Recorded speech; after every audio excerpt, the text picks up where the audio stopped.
that wasn't as elegant as I thought, but we're going to run with it anyway. Okay, as you can see, standing in the engine bay of the F10, that must mean there ain't no motor in here. And I can tell you, there isn't, because I can probably supply 0.3 of a horsepower, so it ain't going to be me. I've got another motor sorted out. We'll show you that and have a bit more of a yarn on it after the intro. So we'll catch you. Fucking dead now, what a dead. Christ, this was a fucking stupid idea.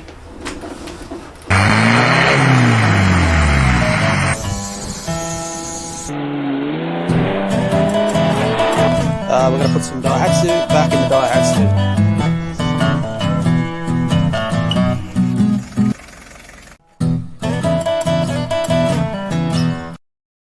Bit of action on the little F10.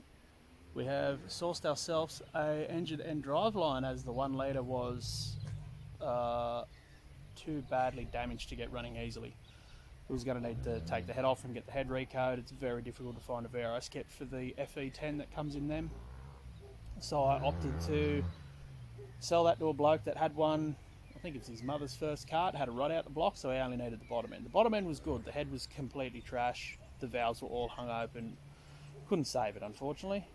Well, I could have if I put some effort. So my brother hit me up. He picked up a little K20 because he's building a K25 as like a bit of a hill sort of circuit car, like period spec circuit car. He bought it for like some dash parts in the bonnet. Apparently the bonnet's very hard to find. And it had this mint 3K and 2-speed Toyo Glide Auto in it with 80,000 Ks on it or something. Bought it, it was like an old man's car. He died and the kids just flicked it off. He got it cheap, so he gave me the motor and box for helping him out put his K25 together. So here's the new heart of the beast, soon to be. Obviously the water pump's all corroded up. I'll just buy another one of them. Nothing too major. I got the rad with it as well. Looks like the rad's going to pretty much go into the F10 very easily. And there's the little 2-speed Toyo Glide. So I'm planning on removing this tail housing altogether. I'll make an adapter for a Hilux case, and I'll show you that in a minute. That's good having spare parts laying around, I can tell you. So I'll make an adapter. Hilux case has got a sleeved input anyway, and then I've got a sleeve here on the tail shaft.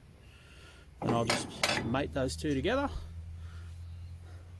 Make a plate that bolts on there that clocks the T-case up a little bit over so it doesn't hang down like a pair of dingleberries. And then I just got to make engine mounts and cross member. But it's a pretty cool little thing. It is a slant, so the K series and the Toyotas are all a slant motor. This is 3K, so it's 1200. I think they did do a 4K and a 7K as well. 7Ks are out of forklifts. That was like a popular fucking engine hop upgrade. You pull your thrashed 4K out of your K70 Corolla and put a 7K in it. I don't know the displacement on those ones though. But the 3K in the 80s was a very popular swap in the F10s because the FE10 did explode a lot. You could only get about 90 Ks out of them, and that was pert near throwing rods out the sump. So they blew up a lot. Dello did do an adapter for 3K, 4K to the F10 manual box. I contacted them. They no longer have the drawings and they do not do them anymore. I have one in an F10, that's how I know they do them, and it's stamped Dello. I don't really want to pull that one apart. It's a really good paddock car. So I'm planning on running this one auto. I got the full shifter surround and everything. It's going to go in and look like it was supposed to be there from factory, like Daihatsu made it that way. So I'll go and show you the T-case now, and I'll run you through what we're going to do there. Alright, this is the chassis and diffs out of an LN65 Hilux. I got this because a mate was going to scrap it. I need Hilux diffs for Sarge. Hiding around the corner over there. So the diffs are going out of this into Sarge. I've given this chassis away to another mate that's actually going to put it under a F65. So he can run just full Hilux running gear. I was pondering that idea with Sarge, but I don't want to be lame. It had a gearbox in it. I thought, well, I've got 5 transfer cases laying around here. I've got lots of Daihatsu cases. I've got a patrol case, and then I had this case with the gearbox bolted to it. And I thought, well, Toyota, it's probably going to be pretty close in the spline count. So I knocked the box off, and the input to the Toyota T case has a spline sleeve already. Get on there, you bugger. Right. So I'll just bore that out, press fit the tail shaft sleeve of that into it and weld it. I mean, that 3K probably makes 4 horsepower, so I'm not really worried about it fracturing welds. If it does, I'll get an adapter sleeve made, or I'll make one. Oof, Jesus, that's a big call, make one. I'll get one made. And we'll call that a day. The Daihatsu's run a transfer case on the back. Daihatsu's run a handbrake on the back of the transfer case. Obviously Hiluxes don't. I believe low range off-road, or it might be one of them mobs. They do a disc brake, handbrake that fits onto the rear output, so I might look at doing that. Or I do have another option, Rockies. They're the same diff as a Scat, except they're wider, and I've got access to one. But the handbrake on a Rocky is actually in the rear drums, so I could possibly put Rocky drum backing plates on this axle, and then I'll have the handbrake in the drum like normal, and then I'll just have to put a cable pivot up underneath the floor. So I'll probably look at doing that. That way I keep it mostly Daihatsu. Here's the radiators over here. Oh, I scored a set of seats too, because my seats were buggered. These are also out of the K20. Little split there, just through the stitching. I'll sew it back up. Nothing too major. Rads are over here. One with the fan shroud is the K25 one, or K20 rad, and the one on the back is the F10 one. Surprisingly, they're exactly the same dimensions. The mounts are, I can bolt it in with the K20 mounts on the rad, but it shifts the radiator too low. So I'm gonna take them to work, sweat the mounts off with the oxy, and then I'll braze them onto I'll just switch them on the rads. And then it'll just bolt in, but it'll be a K20 rad with the fan shroud and everything, and go in, look like it's meant to be. So I've got to get the box out of that little thing, box and tail shafts. I'm going to throw that T-case in the work truck, and I'll probably look at maybe having to go up the transfer case adapter tomorrow after work, maybe. Oh, nice to me, boss. Might give me a day off, and I could probably do it during the day. I don't know. We'll see how we go there.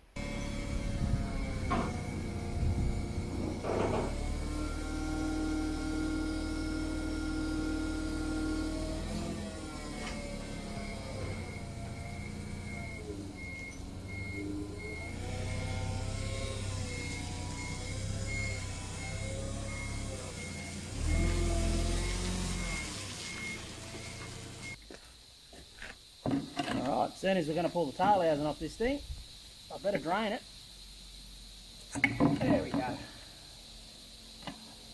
Well, it doesn't look that bad. I expected it to be super burnt.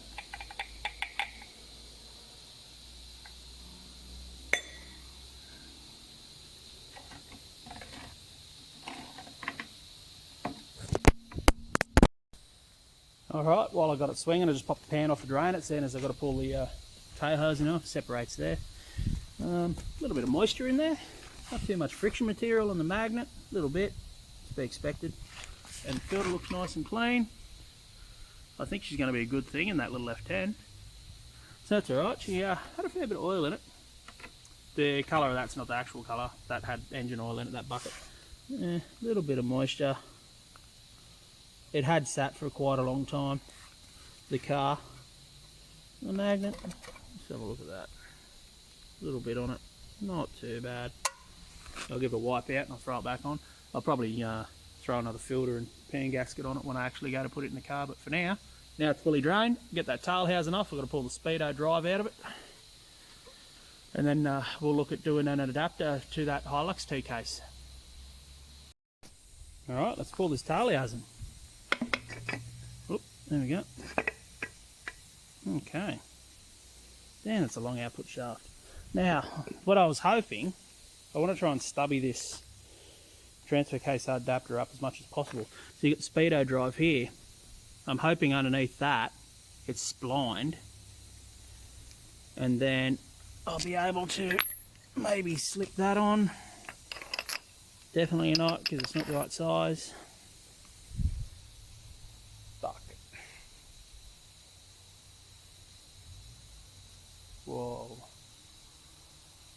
That makes it a bit more difficult.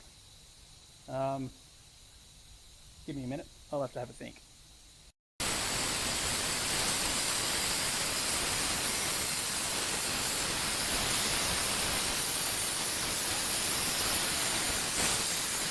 Right, that's what I was trying to replicate. Tail housing of the auto, and there's my plate. So, fits pretty good. That little slot I think's oil return. There's a port on the back of the box that lines up with that, so that's alright. I wanted it a couple mil bigger than the outside of it, just to give me a bit of leeway. I left the holes out of it because small holes like that, the plasma cutter has a bit of a hard time on it. It has a tendency to kerf them off. Like the kerf, if you see there, see the edge of the plate isn't square to it. It's because the arc comes out sort of like a teardrop or a feather. So obviously the arc's going to curve it away like that. So if you're going to do holes, you've got to do them massively oversized to get your final diameter at the bottom the right size, which means you want, like say a 10mm hole, you'd have to do probably 13mm at the top, like a 13mm hole, and by the time it tapers down in there, you'll have a 10mm at the bottom. So I'll drill them by hand. Need to find a bit bigger plate to do the transfer case side. I've got it drawn up as well. That'll happen a bit later.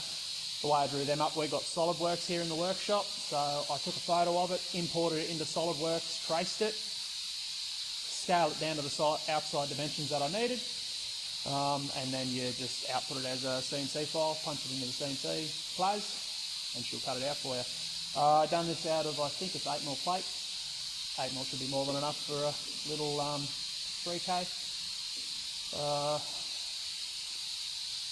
Yeah, but I just, there's more plate, but it's outside, it's pretty late, I don't want to go starting the forklift up and disturbing the neighbours this late. So I'll sort that out probably tomorrow.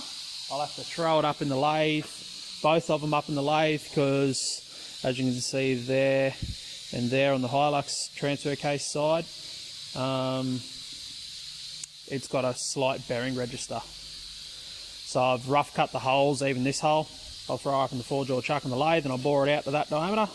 I don't think it's too important on this tail housing one. It is on the Hilux one because it also is a sort of support to hold the bearing in so they don't walk out. So that's alright. We'll sort that out a bit later.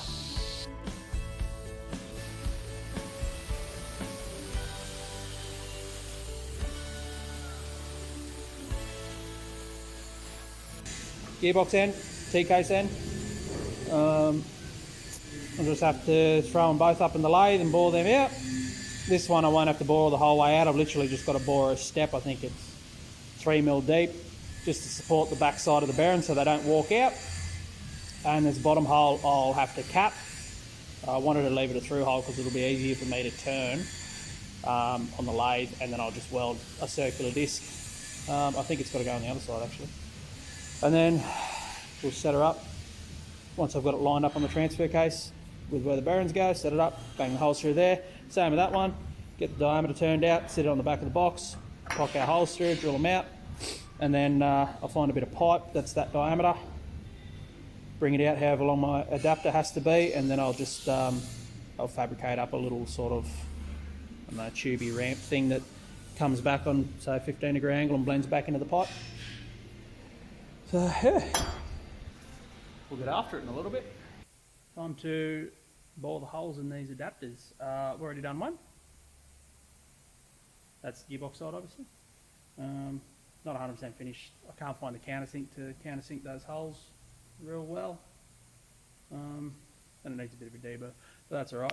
I got the transfer case side set up in the 4-jaw chuck here. So I don't even have to bore them holes out. What I'm copying is this over here. So there's 3 steps here. Don't need to worry about that one. That's only clearance to the circlip. That one. So I need depth, the depth from that face there down to that there, because on both of them, because that's what holds and supports the bearing into the transfer case. So let's push back. So I'll just pick away at that and we'll knock it out. The big issue with this one is once I bore this one, I then have to get this one in the right distance away, which will be a bit of math. And I don't have a dial indicator here, so that made it especially hard. And this machine doesn't have a digital readout on it, so that's all right. We've got it done. It's only a transfer case. All right, that's the transfer case side bored out. I'll open this one up a little bit more, just to give me a bit more clearance around the head of the bearing, because I couldn't really tell because this diameter here for that lower bearing is just rough cast. It's not actually machined. So I just took it out a bit further. So now I'll get it out of the lathe and we'll bang the holes in the plate, the mount holes going around there. I think there's like 10. It's gonna be a pain, but I want to do that on the transfer case. To do that, I've got to pull the selector forks out, because that transfer case is what they call a forward shift case. So the gear stick is in the actual gearbox. There we go, right there. So that's the manual. That's for the high-low. They come through that sort of pocket there, so they're going to poke in the way. I'm converting that transfer case into what they call a top shift case, so the gear sticks will be back in the transfer case like normal. So I'll pull the lid off of that T case and see how hard that's going to be. That is the transfer case side almost done, so I need to fabricate and weld on a cap to plug that off, otherwise obviously the oil will come out, and I need to fab weld on a seal retainer there, otherwise the transfer case oil will mix with the ATF fluid. So, but she's pretty late, so I'm going to sort that out later. So we'll catch you tomorrow. Righto, day 2, we're back again. So I just got that seal housing machined up, just bored it out, put a step just in the face to help push the seal in. When I go to weld it in, I'll tack it so it's on the shaft, so it's lined up. And then just knocked up a quick little cap for this bottom side. Goes about there. Throw them up in the blast cabinet, knock the scale off, and I'm planning on running that big Bama Jammer there, 300 amp AC/DC TIG welder. I'll TIG it on just to try and keep a bit of warp out of the face plate. I'll probably maybe throw it up back in the lathe and face both sides off, transfer case and gearbox side off once it's welded, because it'll probably warp a little bit. But if I can control a bit of that warp, that'd be better. So we'll have a rifle of that. Now I ain't no master TIG welder, but I think this might come up pretty good. So I tack that in place with the seal in, then ensure that the seal moves freely, pop the seal out, and then I just rifle a little bit bigger ones on there. I'll pull this plate off the T-case and we'll weld it out. Okay, that's the transfer case housing sorted, seals punched in. While I was there, I also finished my top shift conversion. I'll show you that now. So, tigged around there, inside and out, make sure it's not going to leak. And then there's the top shift conversion.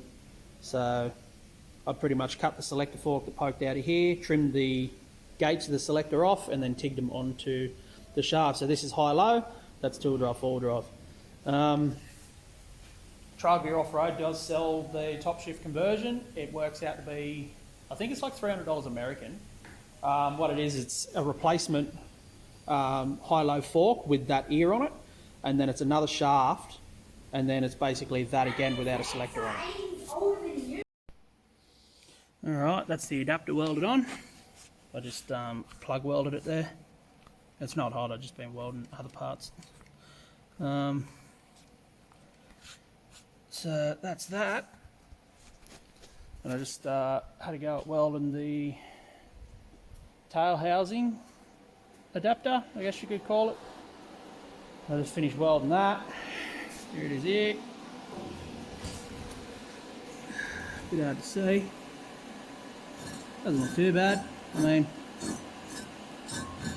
I'm a tool maker, not a welder, but I dare say I think that's going to hold oil. So now I've just got to fill in this little slot here. Also hard to see.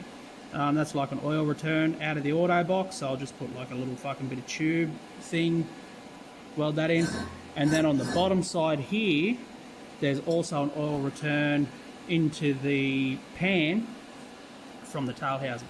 I'll just probably just build that up with weld, and then I'll die grind it out on the inside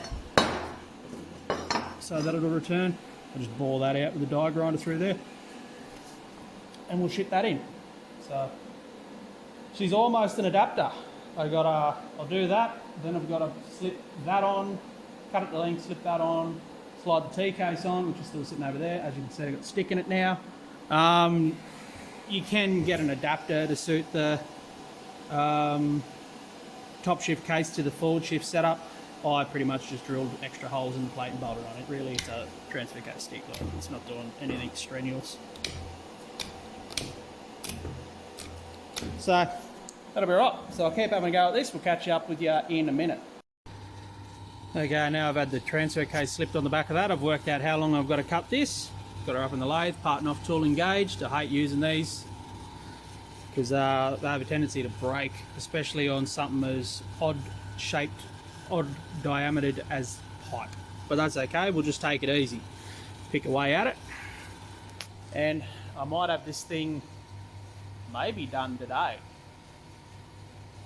But now I've got to work out, I'm talking to a couple of mates, whether I want to clock the transfer case up a little bit so it doesn't hang down like a pair of ball sack, pretty much exactly how it is in a Hilux, because I have the ability now, and just scoop her up. Problem with that is it's going to push the stick sort of towards the passenger side, which could work in my advantage, because the way it is at the moment, it might run into the handbrake.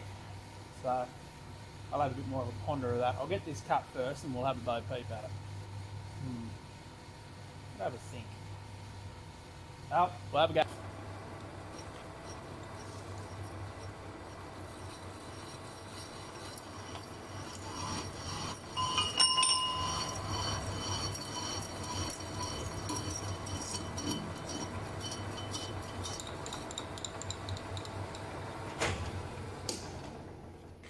Well, that worked perfectly. With part and off tools, it's a 50-50 shot. That's right. I'll measure it back out, machine it down. I've got to make it from the flange to that face 160, pretty much bang on the nose. I might make it 161 just so I'm not pushing the output shaft into the pump of the auto box. And that'll be about it. There's a fair amount of leeway in that spline anyway, going for the input on the transfer case. So that is all right. Alrighty, that's it tacked up in place. I did clock it a little bit. You can sort of see by the transfer case mount there.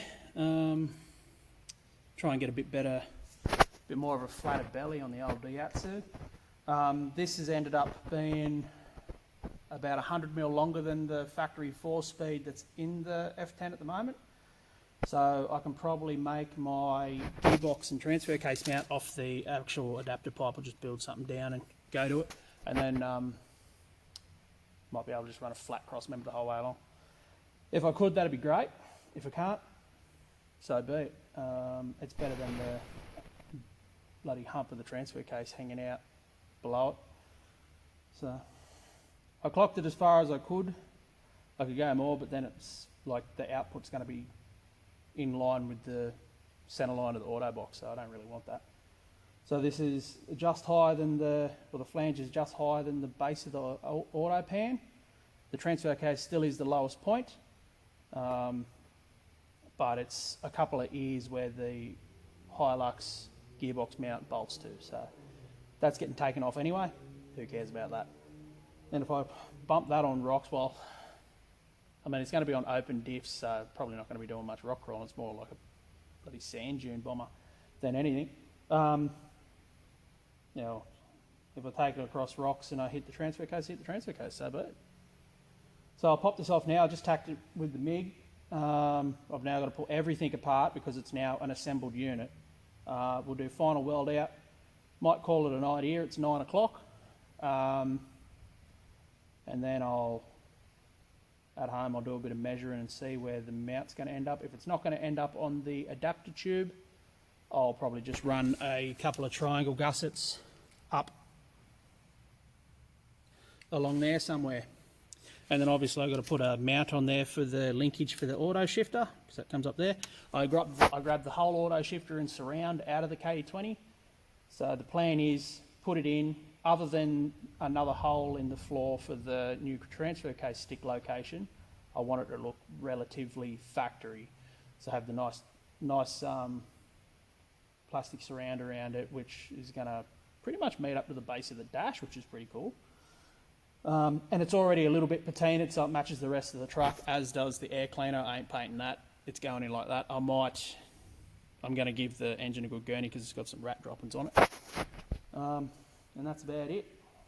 So, I'll pop this off and I'll weld her out, and we might catch up with the tomorrow. Probably. Okay. Another day.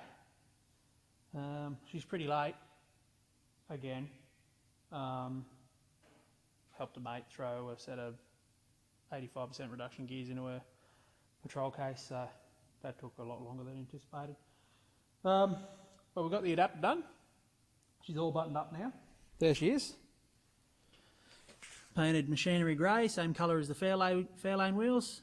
Unfortunately, I damaged the gasket on the rear of the auto, so I've gooped that.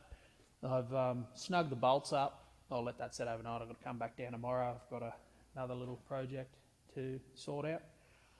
And then I'll tighten them up in the morning once the goop's dry, and that should hopefully not push too much into like the little... There's no real galleries or anything. I don't want to have any fucking oil leaks. But the transfer case is buttoned up. It's done. Put the pivot on for the... It's a bit hard to see. Thereabouts somewhere. Pivot for the auto shifter. I used the original one, and then I just got some crude marking out here on the bench somewhere. There we go. And it's like line the flange up there, edge of the hole of one, and then it was 20mm out, 35mm down. And then tacked her on with the MIG, made sure it was right, welded her out, job done. Blasted and painted it, and then I was waiting for the paint to dry, so that's when I was sorting out the reduction gears in that T-case. So, we'll probably call her there. Before I can put that in, I've got still a little bit of the rust repairs to do on that cab, and then I can slide that in, and then we'll start looking at what I'm going to do with engine mounts. I'm planning on probably just rebuilding the steel mounts there off the block to suit the positioning in the SCAT, or the F10, and run the F10 engine mounts. I'll just remake them. They're made out of like 3mm. They're nothing special. I'll do them out of 6 because 6 looks cool. Most suspension mount pads and that are all made out of 6mm, and I've got heaps of it here. So I'll do it out of 6, and I'll just build them out to suit the F10 rubbers bolted to the chassis, get the motor in the right spot. I've still got to switch the mounts on the radiators. I haven't got to that yet. I'll do that sometime when I get a free minute. So F10 rad, K20 rad, so they pretty much line up. The radiators are the same size, outside sizes, so I'm just going to sandblast the mounts and then heat them up with the oxy, sweat the braze out of them, switch mounts radiator for radiator, because my brother wants the F10 rad that's going to go into his K36 wagon with the 2TG in it. He needs the hose outlets opposite, so that F10 rad will be perfect for that. Switch the mounts over, and that'll bolt straight into the F10, so that's radiator done, and then that'll help me line the motor up a bit too, because being a slant, they're a bit passenger side heavy. So yeah, you guys keep the rubber side down. We'll catch you in the next one.